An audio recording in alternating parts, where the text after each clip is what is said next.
बिस्मिल्लाहिर्रहमानिर्रहीम। अस्सलामुअलैकुम। उम्मीद है बच्चों आप सब खैरियत से होंगे।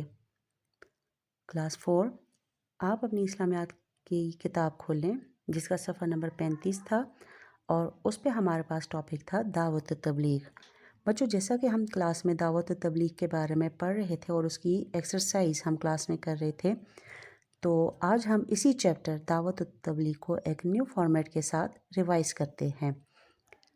बच्चों जैसा कि हमने पढ़ा था दावत और तबलीग के बारे में क्लास में, तो दावत तो तबलीग इसमें दो लफ्ज़ हैं।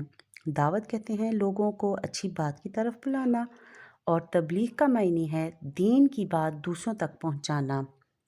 ये तमाम अंबिया कराम अलैहिस्सलाम का काम था कि जिस कौम की तरफ अंबिया को मबूस किए गए थे तो वो लोगों को अल्लाह ताला का पैगाम पहुंचाते थे, दीन की बातें बताते थे और उसमें नबी पाक सल्लल्लाहु अलैहि वसल्लम का तबलीग करना यानी कि दीन की बात को दूसरों तक पहुंचाना ये उनका पसंदीदा काम था।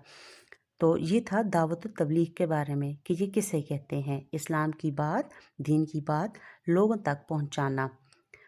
अब हमारे नबी सल्लल्लाहु अलैहि वसल्लम ने तबलीग कैसे की थी?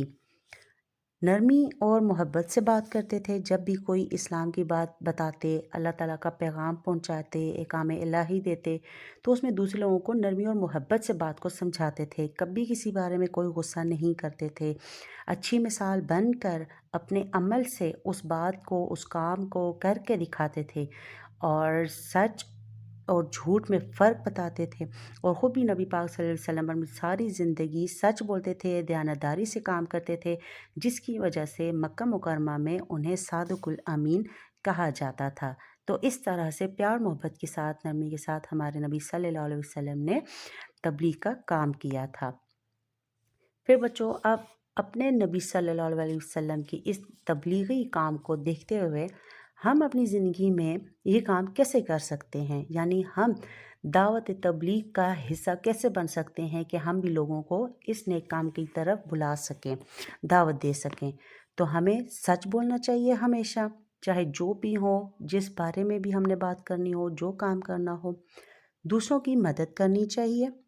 दोस्त को इवन के नमाज के लिए बुलाना, उसको नमाज के लिए कहना, ये भी हमारे लिए एक तबलीग का काम है कि जब हम किसी को चाहे वो अपना कोई भी करीबी हो, उसको नमाज़ पढ़ने का कहें और वो नमाज़ पढ़े, तो इससे क्या होता है कि अल्लाह ताला खुश होते हैं।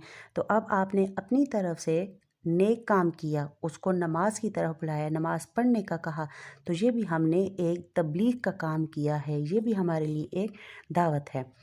तो इसमें इसी से रिलेटेड एक हदीस नबवी है। हदीस नबवी क्या चीज़ होती है? जिसमें नबी पाक सल्लल्लाहु अलैहि वसल्लम का कोई फरमान होता है, अरशाद होता है, उनसे रिलेटेड कोई की हुई बात वो हदीस कहलाएगी।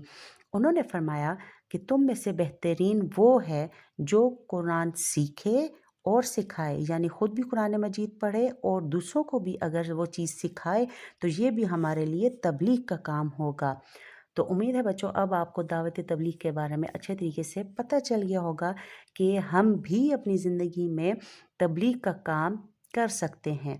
इवन कि अगर आप अपने दोस्त को, अपने छोटे बहन भाइयों को सलाम कहने का भी कहें, वो भी आपकी तरफ से दावत तबलीग का काम हो जाएगा, आपने उसमें पार्टिसिपेट किया।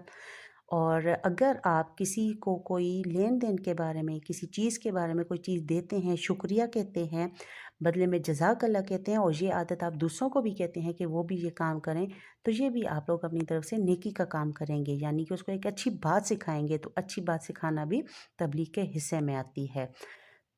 अल्लाह ताला हम सबको अच्छी और सच्ची बात कहने की तौफीक दे। आमीन।